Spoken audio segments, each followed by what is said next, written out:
Secret weapon ng Iran nakahanda na sa muling pag-atake kung sakaling magsasagawa ng retaliatory strike o pag-resback ang Israel.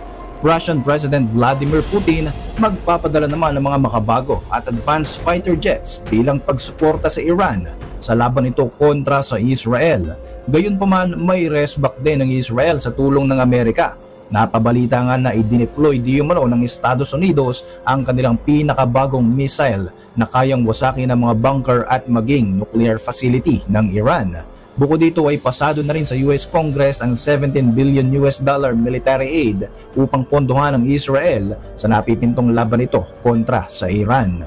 Ako po si Roy Zen, welcome sa Kien Thoughts. Kung hilig mo ang mga ganitong videos, mag-like at mag-subscribe para lagi kang updated sa mga susunod na upload.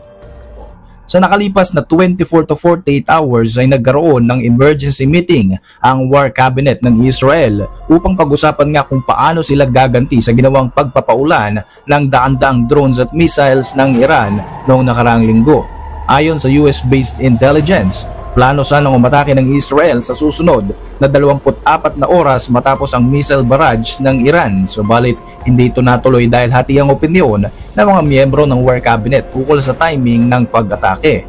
Ayon sa report ng Hayom Daily, isang pahayagan sa Israel, pabor ang lahat ng mga miyembro ng gabinete ni Netanyahu na magsagawa ng retaliatory strike kontra sa Iran dahil sa ginawa nga nitong paglusob sa kanilang bansa. Sa kasagsagan nga ng mainit na usaping ito, sinusubukan namang hikayatin ni US President Joe Biden si Netanyahu na maging matalino sa kanyang magiging mga susunod na hakbangin. Kasunod nito ay ang pangako nga ni Israeli Prime Minister Benjamin Netanyahu na isusunod na nga nila ang retaliation o ang pag-iiganti sa missile attack na isinagawa ng Iran sa Israel noong October 1. Kaugnay nga nito, agad din namang nagbanta ang Iran na kung sakaling magsasagawa ng pag-atake ang Israel sa kanila ay hindi sila magdadalawang isip na gamitin ang kanilang secret weapon at siguradong pagsisisihan daw ng Israel ang mga magiging maling desisyon na kanilang gagawin. Sinabi ng Iran na ang secret weapon na ito ay hindi pa nila nagagamit kahit siguradong walang ideya o intelligence ang kanilang kalaban sa kung gaano kalaki ang pinsalang pwedeng idulot nito sa kanila. Ayon nga kay Ali Bagheri Khan, Deputy Foreign Minister of Iran for Political Affairs, mas mabilis pangaraw sa 1 segundo ang gagawin nilang pag-atake kung sakaling pipiliin ng Israel na palalain pa ang kaguluhan na ito. Ang mensaheng ito ay pinarating ng Iranian government sa Israel at Amerika sa pamamagitan ng Egypt at Turkey. Ang malaking katanungan nga sa ngayon ay kung anong uri nga ba ng armas ang tinutukoy ng Iran bilang secret weapon. Ito ba ay isang weapon of mass destruction o baka naman ito ay ang nuclear weapon na matagal nang minamatyaga ng mga nuclear watchdogs? Matagal na ngang inaakusahan ng mga western countries ang Iran na nagtataglay nga ito ng nuclear weapons, subalit itinatanggi lamang ito ng Iran. Gayunpaman, hindi naman kailanman nagpuproduce ng highly enriched uranium ang bansang ito na isa sa pangunahing sangkap sa pagbuo ng isang atomic bomb. Ang enriched uranium na may 60% purity ay graded bilang isang materyales para bumuo ng nuclear weapon at ayon nga sa International Atomic Energy Agency at sa United Nations, ang bansang Iran ay may sapat na highly enriched uranium upang bumuo ng 3 o higit pang atomic bomb kung gugustuhin ito. Samantala, todo suporta naman si Russian President Vladimir Putin sa Iran lalo pat tila nalalapit na nga ang all-out war sa pagitan ng bansang ito at ng Israel. Ayon sa report ng Iranian media, ilang araw mula ngayon ay darating na nga ang mga advanced Russian fighter Su-35 at ang unang batch nga ng shipment ng mga fighter jets na ito ay darating sa Tehran sa susunod na linggo. Ayon naman sa ulat ng isang Qatari media, nasa 12 unit ng Su-35 fighter jets ang naka-schedule na matanggap ng Iran mula sa Russia na malaking tulong lalo pangat ang ginagamit ng Iran sa kasalukuyan ay mga makalumang fleet na mula pa sa Soviet era tulad nga ng MiG at Sukhoi jets. Mayroon din silang mga makalumang American F-4 at F-5 fighter jets na gamit nga nila bago pa nga maganap ang 1979 Iranian Revolution.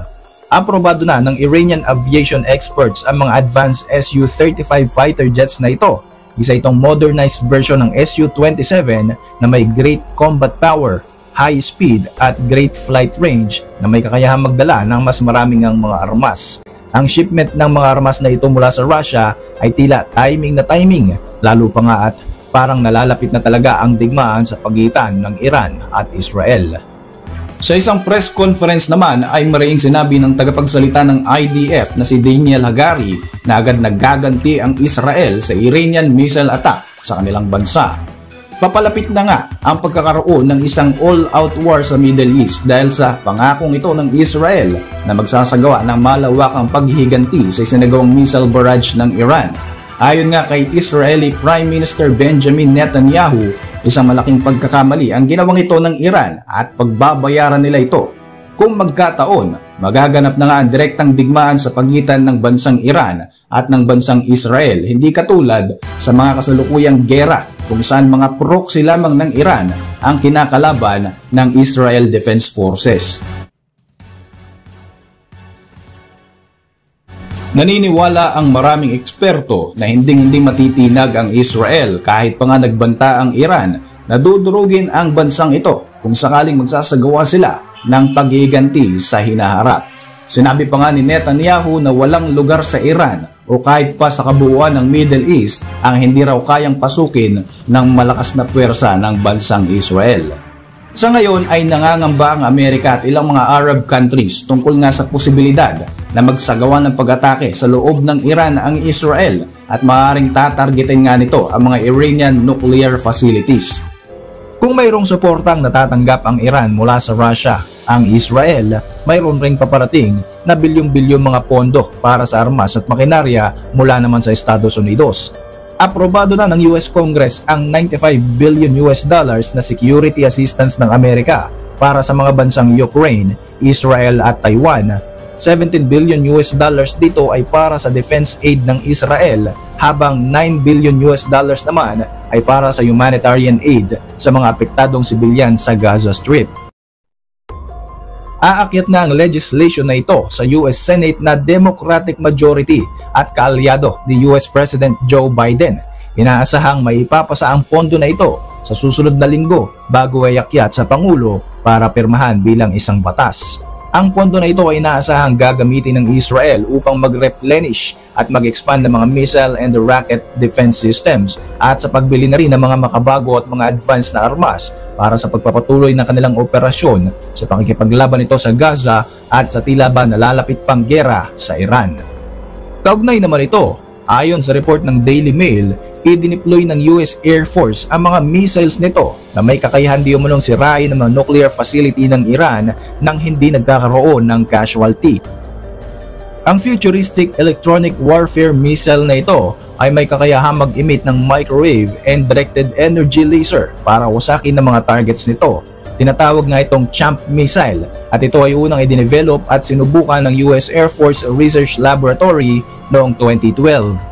Ang microwave weapon ay may kakayahang mag-trigger ng voltage surge sa mga electronic equipment sa target location na magiging dahilan para masira o ma-disable ito. More of katulad nga ang concept nito sa EMP. Since 2019 ay i-deploy na nga ng Amerika sa iba't ibang strategic location na kaalyado nitong bansa, kabilang nga ang Israel, ang mga ganitong uri ng missiles. Sinasabing nasa 20 CHAMP missile ang operational na at handa nang gamitin para sa mga military targets, lalo na sa mga nuclear facilities. Gamit ang mga US B-52 bomber aircraft ay maaari na nilang pakawalan ang mga CHAMP missiles upang paliparin ito sa mga airspace ng mga kalabang bansa at doon na nga ito maglalabas ng mga HPM energy na sisira sa mga computer chips at iba pang electronic devices within the specified target location. Ayon pa sa ilang mga US officials, kahit pa nga daw subukang lagyan ng barrier ng Iran ang kanilang mga electronic equipment, wala rin daw itong magagawa sapagkat kayang-kayang pumasok ng HPM energy kahit pa sa mga bunkers na ginagawa para sa nuclear warfare. May kakayanan din ang missile na ito na i-disable ang mga fighter planes, mga tangke, barko at mga missile systems ng kalaban. Para sa inyong mga reaksyon, mag-iwan lang ng komento sa ibaba ng video na ito. At para manatiling updated sa ating mga susunod na upload, siguruing mag-subscribe. I-like mo na rin ang ating mga videos bilang suporta. Muli, ako po si Roy Z at maraming salamat sa patuloy na pagsubaybay sa ating channel.